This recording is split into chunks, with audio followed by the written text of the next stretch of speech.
Contexto político. Y seguimos con el tema del nuevo Aeropuerto Internacional de México, y de eso va la colaboración de Luis Fernando Salazar Gulfuk, abogado y analista político, con esto que titula El Justo Medio. Luis Fernando, un gusto saludarte, muy buenos días. Muy buenos días, Juan, a ti en cabina, a Marcela, que le escucho por ahí, y buenos días al auditorio en general. Sí, efectivamente, el artículo lo titulé El Justo Medio, aunque bien pudiera ser disputa por el poder. Para el proyecto de López Obrador, el tema del nuevo Aeropuerto Internacional de México es un problema de caja y una trampa política potencial, y en último término, un factor en juego en la disputa por el poder entre el gobierno saliente y el próximo.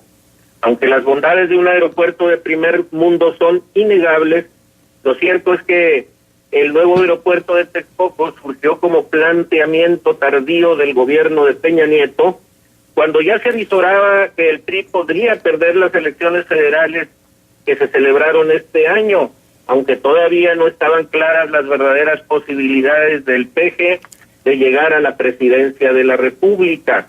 Una vez consumada la derrota del PRI, el aeropuerto se presenta como oportunidad para el actual grupo en el poder para continuar vigente después del 1 de diciembre, al menos en el rubro de los grandes negocios que se hacen al amparo del poder público. Dada la magnitud del proyecto, su realización requiere una alianza entre la clase política y los grandes capitales privados del país, asociados desde luego al indispensable financiamiento por parte del gobierno, que se sustenta en bancos internacionales y por consecuencia se traduce en deuda pública. La presión ejercida por el costo del proyecto planteó un reto para el PG, en la medida en que convierte a los políticos del régimen actual en poder fáctico y grupo de presión sobre el gobierno entrante de cara a la definición de lo que será el presupuesto de egresos, no solo del año entrante, sino incluso de todo el sexenio próximo en su conjunto. Lo anterior quiere decir que la construcción del aeropuerto significaría una carga para la causa de López Obrador, con inconveniente de que sus primeros frutos se recogerían hasta el final del sexenio que está por iniciar. El posible impacto ambiental y los retos urbanísticos que plantea la construcción del aeropuerto en Texcoco ofrecieron la excusa perfecta para decretar la suspensión a la que en este momento está sujeto el proyecto, en virtud de una decisión de gobierno que todavía no es gobierno, vinculada a una consulta pública que legalmente no lo fue. López Obrador calculó que la construcción del aeropuerto en Texcoco reduciría su capacidad de maniobra desde el punto de vista presupuestal para consolidar su proyecto político frente a un electorado que votó por él en espera de recibir su rebanada del pastel a través de los programas sociales.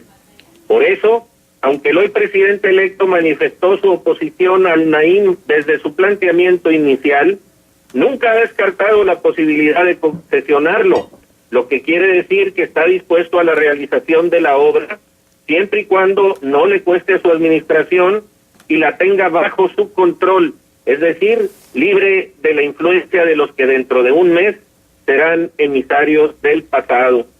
Una vez tomada la decisión de suspender la construcción del aeropuerto en Texcoco, los involucrados en el proyecto tendrán que sentarse a negociar con el nuevo gobierno los términos de las indemnizaciones derivadas de la suspensión. No se necesita ser sabio para avisorar que en cuanto el equipo de AMLO meta sus manos de lleno en la revisión de la operación de la obra durante el régimen peñista, van a sobrar motivos para denunciar actos de corrupción como los que han sido la regla en los últimos 6 años. En tal escenario, López Obrador, ya investido como presidente constitucional, tendrá el palo y la zanahoria para conducir las cosas como mejor convenga a su proyecto político, y del resultado dependerá la solución final de tema aeroportuario propiamente dicho. Es cierto que en campaña el PG ofreció a sus adversarios impunidad, pero por tratarse de un tema de control, como dijo una cosa, podrá decir la otra. Lo lamentable de todo lo anterior para la sociedad mexicana es que el desarrollo nacional continúa sometido a las vicisitudes de las luchas por el poder, sin más opción que la de escoger entre dos venenos, como bien dijo Denise Dresser en una de sus últimas entregas. La solución a la tóxica política que padecemos consiste en continuar la búsqueda del centro, del justo medio aristotélico entre los extremos del neoliberalismo rapaz y el populismo delirante, Juan. Y bueno, a propósito precisamente de lo que tú comentas, Templo Mayor publica el día de hoy que Carlos Slim envió una carta de su puño y letra a Andrés Manuel López Obrador en la que le planteaba a AMLO antes de la consulta que él y un grupo de empresarios estaban listos para asumir el costo total de terminar el nuevo aeropuerto de Texcoco con tal de que no lo cancelara. La respuesta de López Obrador fue que le agradecía su atenta cartita y que le proponía una reunión, pero después de que se conocieran los resultados de la consulta.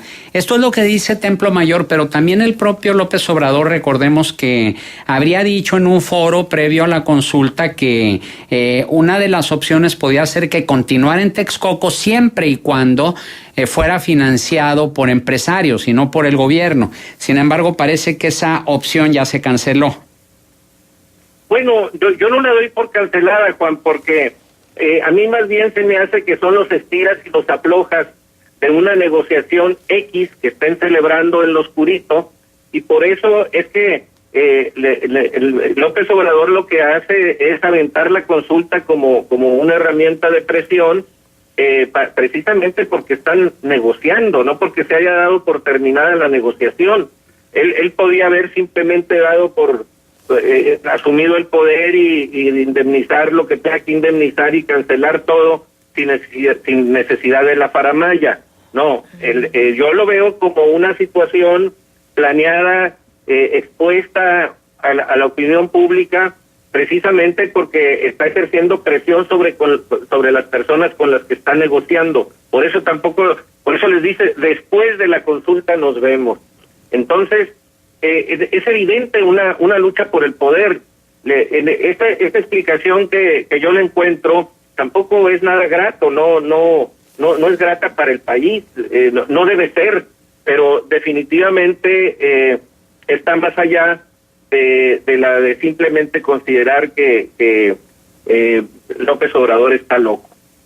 Y bueno, también señalar que la sentencia de amparo sobre la consulta del aeropuerto dice que la decisión que adopte el presidente electo, una vez que tome posesión de su encargo el 1 de diciembre, sobre la continuación de la construcción del nuevo aeropuerto, será desde un punto de vista constitucional un acto jurídico autónomo del resultado de la consulta aquí impugnada, cuya constitucionalidad se podrá analizar de ser el caso por méritos propios. Es lo que dice textualmente esta resolución del Poder Judicial. Así que bueno, pues podría considerarse que todavía la moneda está en el aire, Luis Fernando.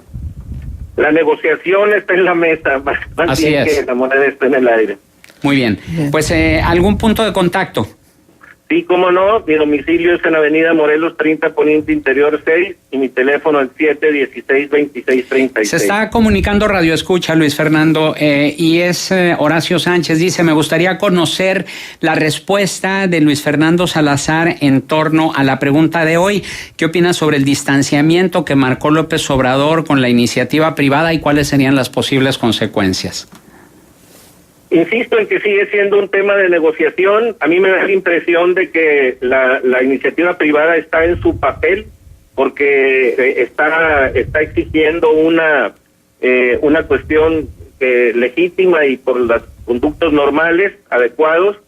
Sin embargo, siento yo que en forma inevitable y a lo mejor hasta inconsciente, pues le están haciendo un juego al PRI de Peña Nieto, porque curiosamente los del régimen actual están muy calladitos, viendo cómo se confronta López Obrador con sectores muy importantes de la sociedad, muy decisivos.